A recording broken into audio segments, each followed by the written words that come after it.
पण मुंबईत जाणार आणि आरक्षण तर ओबीसीतूनच घेणार। तुम्ही माझ्या एखाद्या पोराला डोचून दाखवा मुंबईत, मग तुम्हाला कळण पुढं काय पालकत्व त्यांच्याकडे आहे राज्याचं। आणि असं बोलायचं की मी सत्तेवर राहू नको वाटतो, तर सत्तेवर जर तुम्हाला ठेवायचंच नसतं तर मराठ्यांनी निवडूनच दिलं नसतं ना। मराठ्याच्या मताशिवाय मुख्यमंत्री झाले का?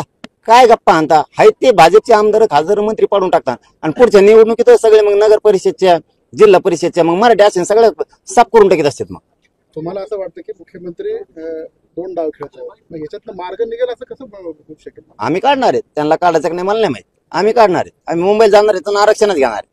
त्यांच्या मनात काय आहे ते आम्हाला नाही माहित, पण आमच्याकडून शांतता आहे। आम्ही शांततेत मुंबईत जाणार आहेत, सगळे आरक्षण घेऊन येणार आहेत। त्यांना जाळपोळ करायची धिंगाणा करायचा ते करतील, आम्ही नाही करणार। आम्ही पोलिसाच्या गाडीत उचलून टाकणार त्याला, ते जाळपोळ करणाऱ्याला धिंगाणा करणार। आमचं पोरग करू शकत नाही, पण मुंबईत जाणार आणि आरक्षण तर ओबीसीतूनच घेणार।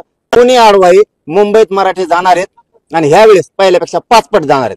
आता तर मराठ्याला कोणी रोखूच शकत नाही। तुम्ही आम्हाला अपमान केलाय, डवचिलय, खुनशीपणानं वागणूक दिली, आम्ही सत्ता देऊन आमच्याच पोराबाळाचं तुम्ही वाटोळ करायला लागलात म्हणल्याच्या नंतर आता मुंबईत आम्ही घुसणार आहेत 100%। कोणी अडवाई होती त्यांनी बोलून दाखवलं ना, पोलीस बघतील म्हणजे देवेंद्र फडणवीस बघतील। आणि पोलिसाला दोष नाही जाणार, देवेंद्र फडणवीस। आणि देवेंद्र फडणवीस साहेबांना सांगतो, बाबा तुम्हाला वाटतंय त्या गैरसमजातून तुम्ही पहिलं बाहेर पडा। सत्ता आहे, माझं पोलीस आहे, मराठ्या पुढे काही टिकणार नाही।